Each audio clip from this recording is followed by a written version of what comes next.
Have you ever touched a woman and realized she felt nothing? You did everything by the book.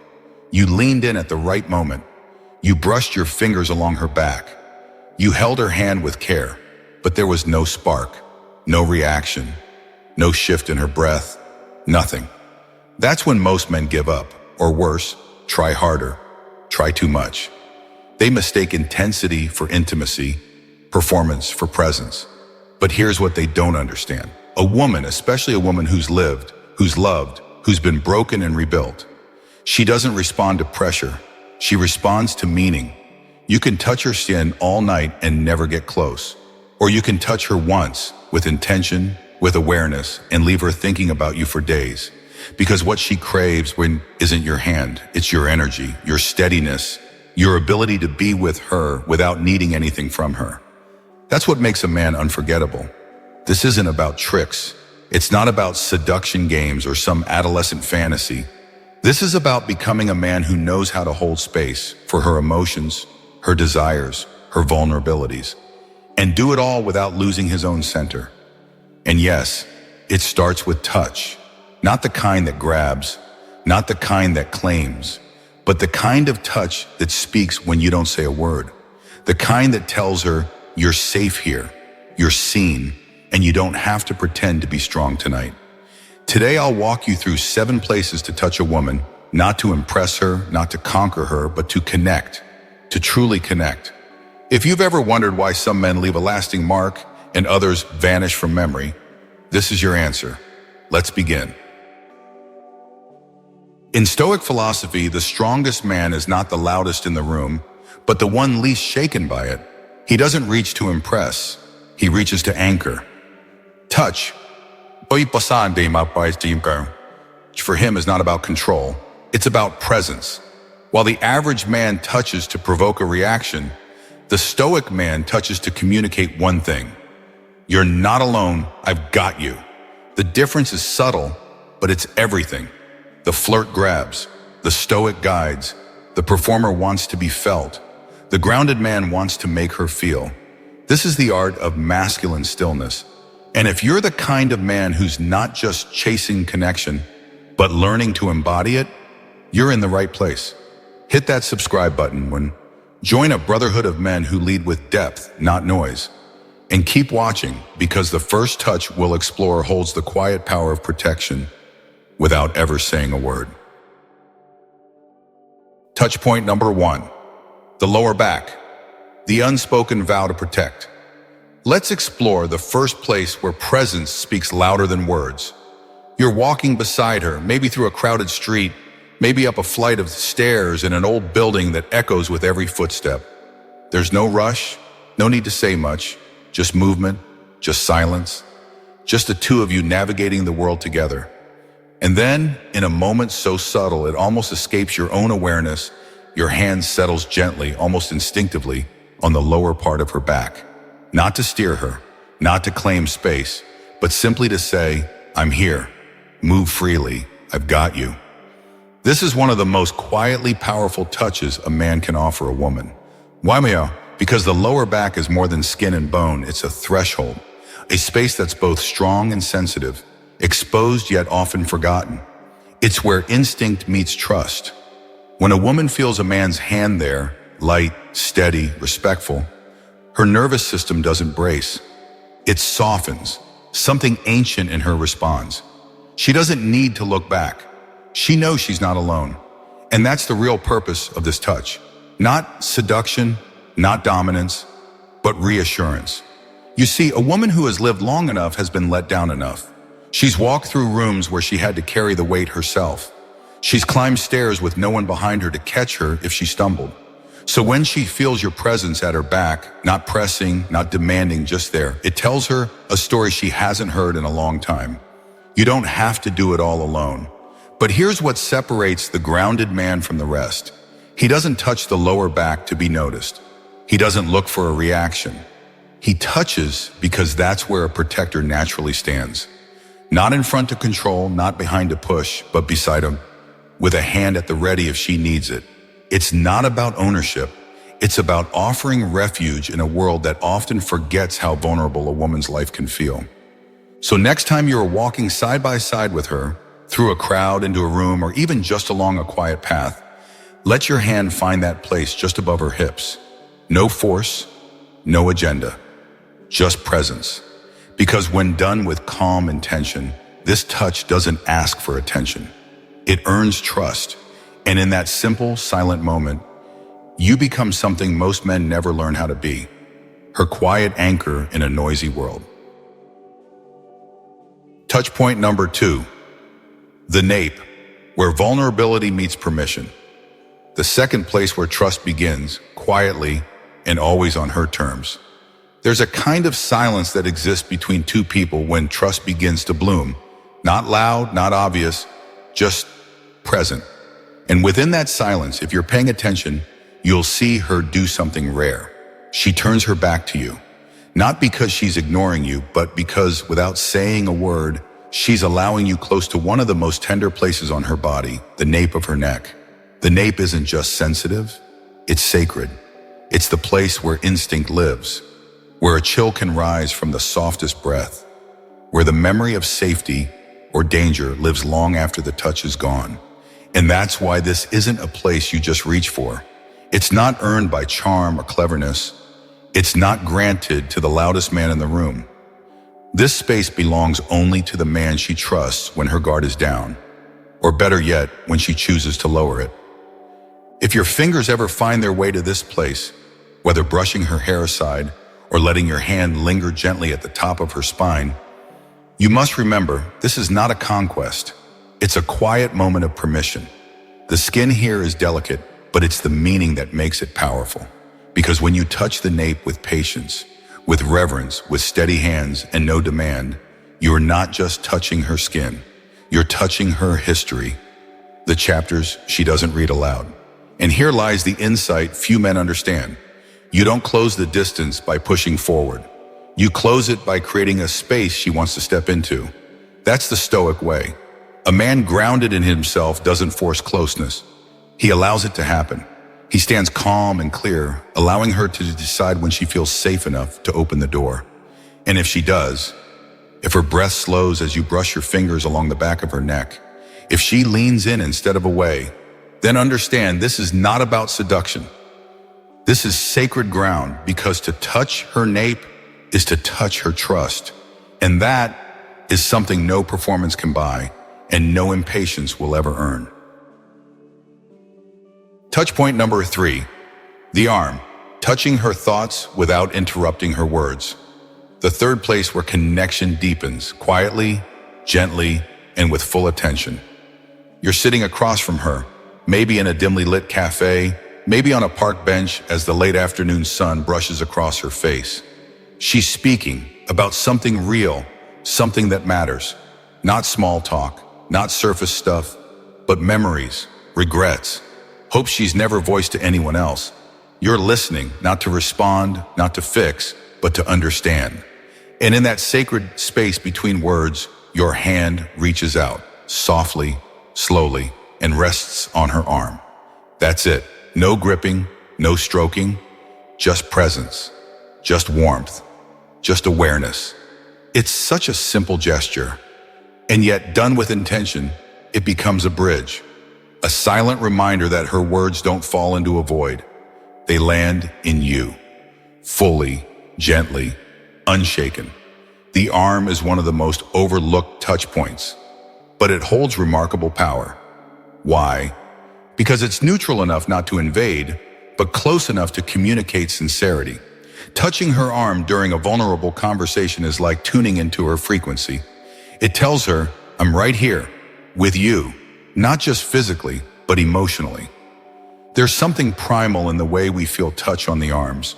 It echoes through the nervous system like a wave, not urgent, but unmistakable. And in the right moment, a touch here can quiet all her inner noise. Because when she's opening up, when she's showing you the corners of herself, she doesn't put on display. She doesn't need you to fix anything. She needs to know she's being received. And sometimes a hand on her arm says that better than any words ever could. This is not the touch of possession. It's not about making a move. It's about anchoring the space she's brave enough to step into. And here's what separates a man of noise from a man of depth. The first reaches out to interrupt. The other reaches out to support without breaking the flow. So the next time you find yourself in a moment that feels fragile, where her words carry weight and her eyes search for safety, don't rush. Don't overthink. Let your hand rest on her arm, not to impress her, but to meet her where she is. Because in that quiet moment, you're not just touching skin, you're touching her courage. And that is intimacy at its most grounded. Touch point number 4, the knee. Intimacy that doesn't need a bedroom. The fourth place where nearness whispers louder than desire. It's a quiet evening, no candles, no dramatic soundtrack, no performance. Just the two of you on the couch, maybe watching a film neither of you are really paying attention to, or sharing a late dinner where the pauses between bites say more than the words exchanged. There's no need for grand gestures, no need to fill the silence. Because when two people are truly present with each other, silence becomes comfort, not absence, Vasam. And in that stillness, without planning it, without thinking too hard, your hand drifts slowly and rests gently on her knee.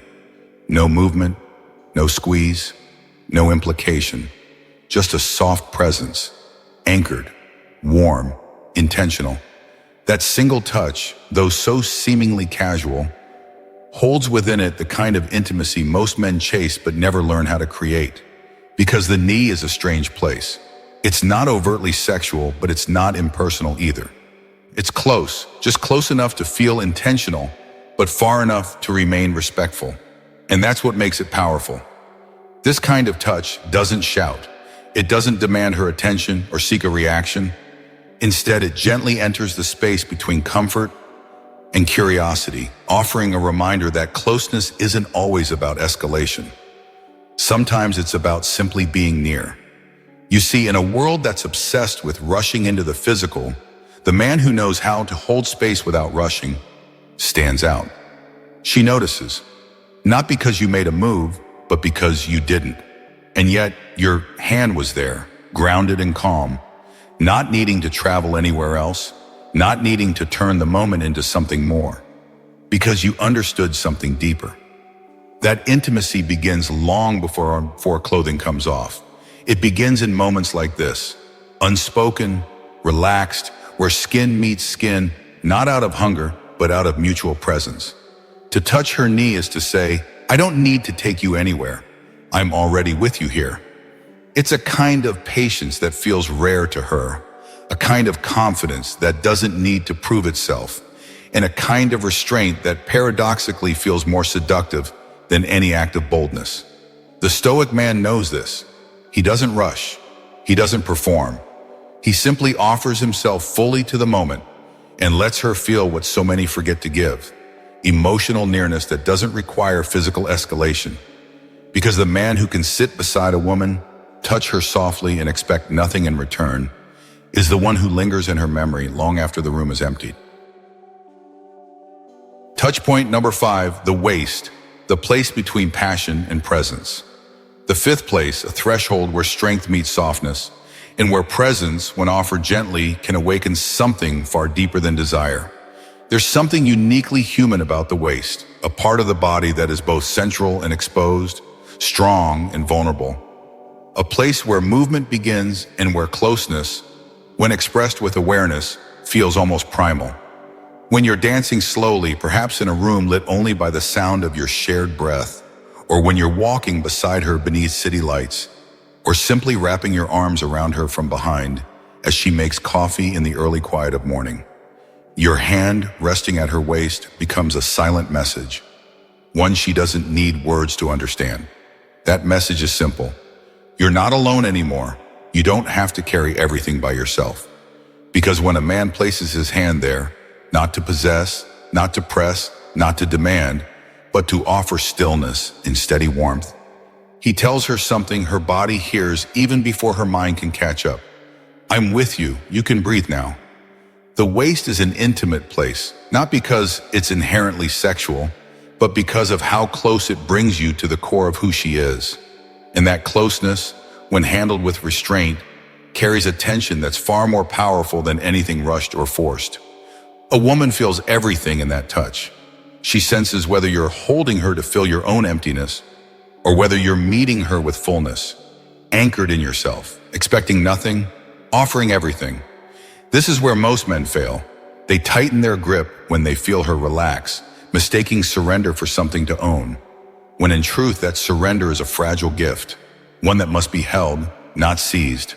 And that's where the Stoic man stands apart. He doesn't grip the waist to prove a control. He rests his hand there because he understands that real closeness is never forced. It's invited. He knows that if she wants to stay, she will. And if she doesn't, no amount of pressure will make her feel safe. So whether it's a dance, a quiet stroll, or a spontaneous moment of closeness in the kitchen, let your touch at her waist be a whisper of assurance, not a claim of territory. Let it say what your voice doesn't need to. I'm here, not to hold you down, but to stand beside you while you rise. Because the man who knows how to be close without holding too tightly is the man who never has to beg her to stay. She stays because she feels free next to him. And freedom, in the arms of the right man, is the sexiest thing she's ever known. Touch point number 6, the hands, where her guard comes down. The sixth place, humble, visible, and often overlooked, yet it holds the power to disarm, to ground, and to reveal what words too often conceal. There is something disarmingly honest about the act of holding a woman's hand. Not in private, not behind closed doors, but out there, in the open, under the gaze of the world, where every gesture is unconsciously read and interpreted. When she lets you take her hand as you walk down a street, wait in line, or sit across from her at a crowded cafe, she's not just allowing physical contact. She's permitting visibility.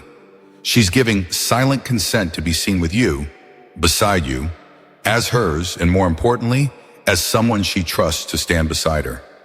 It's a gesture so simple that many men overlook its weight, thinking of it as sweet, perhaps even routine. But for a woman, especially one who has lived long enough to learn how quickly warmth can turn cold, allowing her hand to rest in yours is not a light decision. It is the physical unraveling of caution, the quiet dropping of armor she may have worn for years. It is a declaration not spoken aloud. I trust you enough to stop protecting myself right now. And here lies the wisdom of the Stoic man. He does not grip her hand out of need or urgency, but receives it as a space, one in which her emotions can rest, free from judgment, free from expectation, free to simply exist. To hold her hand is not to possess her body. It is to hold the container of her unspoken thoughts, the tremble of vulnerability, the echo of everything she doesn't yet know how to say. And so the touch must be steady, but not rigid, firm, but never forceful, a balance of warmth and space, of presence and patience. Most men take her hand to pull her closer. The Stoic man takes it to remind her she's already close enough, that she doesn't need to perform or pretend, that even in the smallest contact, she is accepted exactly as she is. You can see it in her body when it happens. How her shoulders drop, her breath slows, her eyes soften. She stops scanning the room, stops bracing for impact. Because in your hand, she feels what most never offer. A pause, a breath, a place to simply be. So the next time you take a woman's hand, do it not as a move, but as a moment. One in which you're not holding on to keep her, but holding space to let her unfold. Because when you learn to hold her without needing to own her, you become the rare kind of man she never forgets. Touch point number 7, the wrist, a silent invitation.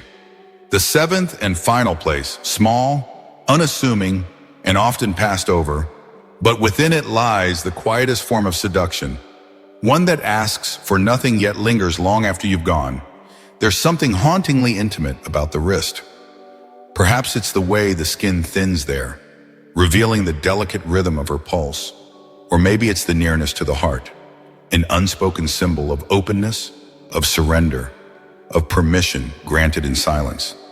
Unlike other places on her body, the wrist doesn't invite attention. It doesn't signal with curves or posture. Instead, it waits, quietly, elegantly, offering itself only to the man who sees what others overlook. And that is why it carries such potency. Because when you notice it, when you reach not for her waist or her thigh, but for this small, unguarded space near her palm, you're saying something that few men ever learn to communicate. I'm not here to conquer, I'm here to understand. Imagine the moment. You're saying goodbye, maybe at the door, maybe beneath a street lamp late at night. The air is still, her voice trails off, and instead of leaning in with predictability, you lift her wrist gently, holding it by your hand with a reverence that feels almost old-fashioned. Maybe you brush your thumb across that soft patch of skin. Maybe you lean down, not to kiss her lips, but to place the lightest kiss at the inside of her wrist. No pressure, no claim, just a presence so quiet, so focused, that it sends a tremble through her spine, not from boldness, but from your restraint. This is not about seduction in the traditional sense. This is about suggestion, about hinting at depth, about offering a glimpse of what it feels like to be truly seen, not in your gaze, but in your gentleness. The Stoic man understands that the most powerful gestures are never the loudest. He knows that when a woman lets you touch her wrist, she's not giving you her body, she's giving you a signal. That beneath the confidence and the calm, there is still a part of her that wants to be cherished quietly, without urgency, without agenda. And here's the secret most never grasp. If you can make her heart skip with a single thoughtful touch to her wrist, then you don't need tactics, you don't need performance, and you don't need permission to escalate. Because she'll already know, without a word, that you are unlike the others, that you are the man who leads not with pressure, but with presence. And that presence, when it finds her at the wrist, feels like an invitation she's been waiting to accept. Most men touch because they're trying to get something. Validation, access, control. They reach out not as a gesture of presence, but as a transaction, hoping that if they press just right, they'll receive something in return.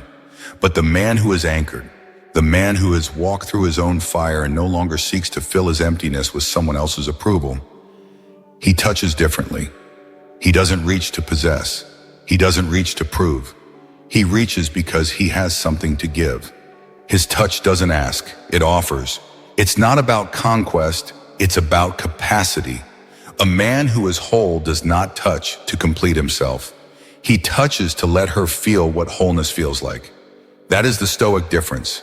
And that is why in a world full of noise, his silence speaks the loudest. So now you've seen them, the 7 places where touch, when offered with awareness, becomes far more than physical. The lower back, where protection is silently promised. The nape, where trust invites you closer than words ever could. The arm, where thought and emotion meet in stillness.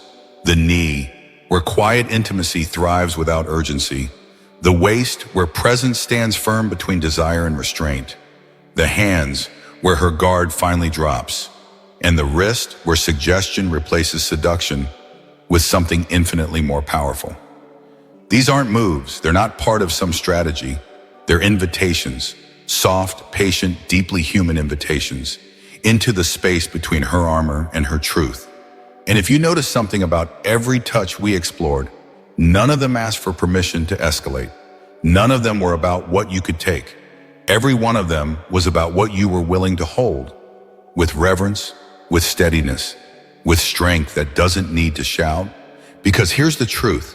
The man who learns to touch a woman's soul first, before her skin, before her body, before her bed, is the man who leaves the kind of impression that never fades.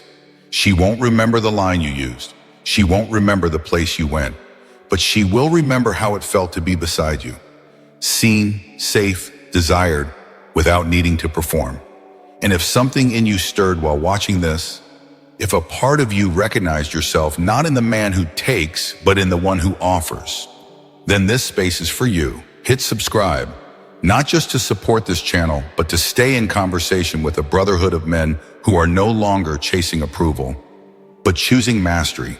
Because becoming that kind of man doesn't begin in her body, it begins in your presence. And when your presence is enough, your touch becomes unforgettable.